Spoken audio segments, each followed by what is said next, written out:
What if I told you that one of the most powerful blueprints for our future with AI wasn't written last year or even last decade, but over 60 years ago? Yeah, seriously. We're going to dig into a paper from 1960 that feels like it could have been published yesterday. So, picture this. It's March 1960. Computers are these massive, room-filling machines. And this psychologist and computer scientist, J.C.R. Licklider, he publishes a paper with this absolutely radical idea. See, his vision wasn't the classic sci-fi story of humans being replaced by machines. No, he was talking about a future where we would work together in a really intimate partnership. To get his point across, he used this amazing analogy from biology. Think about the fig tree and a very specific little wasp. The tree literally cannot reproduce without the wasp pollinating it, and the wasp can't eat without the tree.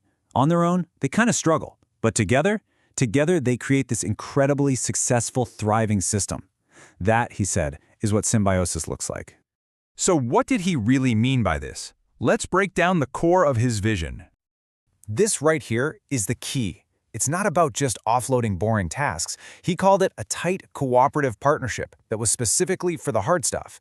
Shaping new ideas, making those really tough calls, and managing complex situations as they happen. The computer wasn't just a calculator. It was meant to be a collaborator in the thinking process itself. Now this is where it gets really fascinating. He set his idea apart from two other big concepts floating around. First, there was the mechanically extended man. Think of a hammer. It's a tool, a simple extension of your arm. Then you had artificial intelligence, as people imagined it then, machines that would think and solve problems all by themselves. Licklider's symbiosis was this totally different third path, a true partnership that leverages the best of both worlds. But why did he think this was so important? What problem was he trying to solve? Well, it turns out it was a very personal one.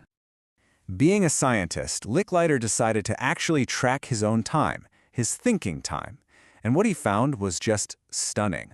A whopping 85% of his time wasn't spent on deep, creative breakthroughs. Nope, it was spent just getting ready to think.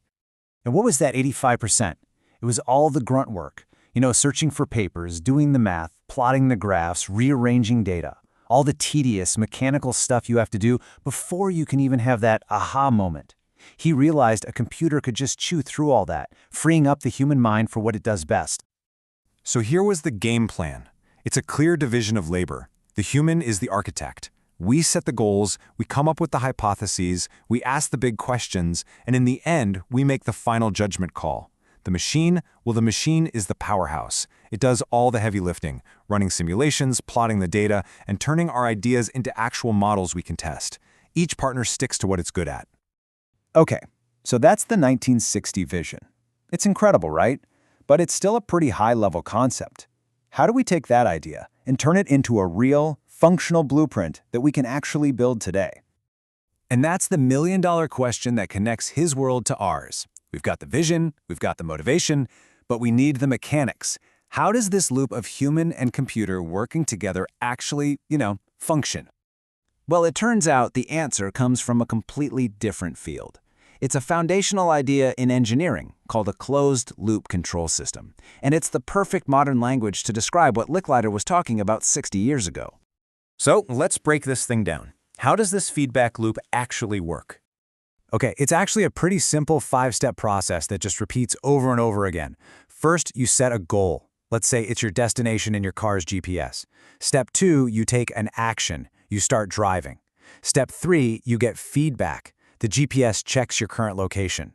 Step 4, you compare that location to your destination. And finally, step 5, if there's a difference, if you're off course, you make a correction. You turn the wheel. That's it. And then you do it again and again and again. Now this is the really profound part. A system like this doesn't need to know the entire plan from start to finish. It doesn't need a perfect map. All it needs to do is constantly measure the gap, the error, between where it is and where it wants to be, and then take one small step to shrink that gap. The whole game is just error minimization. And when you start thinking like that, well, it doesn't just describe how a machine works. It fundamentally redefines what we even mean by intelligence. This is so cool. This table basically translates Licklider's poetic ideas into precise engineering terms.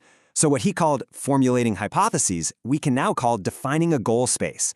The act of thinking becomes the controller making corrections. And this is the big one. Learning isn't about memorizing facts anymore. It is the process of error minimization. The whole system, this thing we call intelligence, is really just a process of adaptive control. Let that sink in for a minute.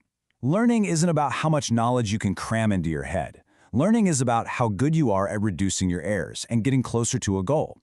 It's the dynamic process of just getting things less wrong over and over again. So, this is our grand finale definition. Intelligence in this model isn't something you have. It's something that emerges from this constant loop of action, feedback, and correction. It's a property of the whole system, a system that includes both the human and the machine working together. And this brings us right back to today. I want you to think about the technology you use every single day. Your phone, your smart speaker, the AI tools you're playing with. Are you just using them like a hammer, as a simple extension of your own abilities? Or are they starting to close that feedback loop? Are they becoming active partners in how you think, how you create, and how you decide? The 60-year-old blueprint is laid out.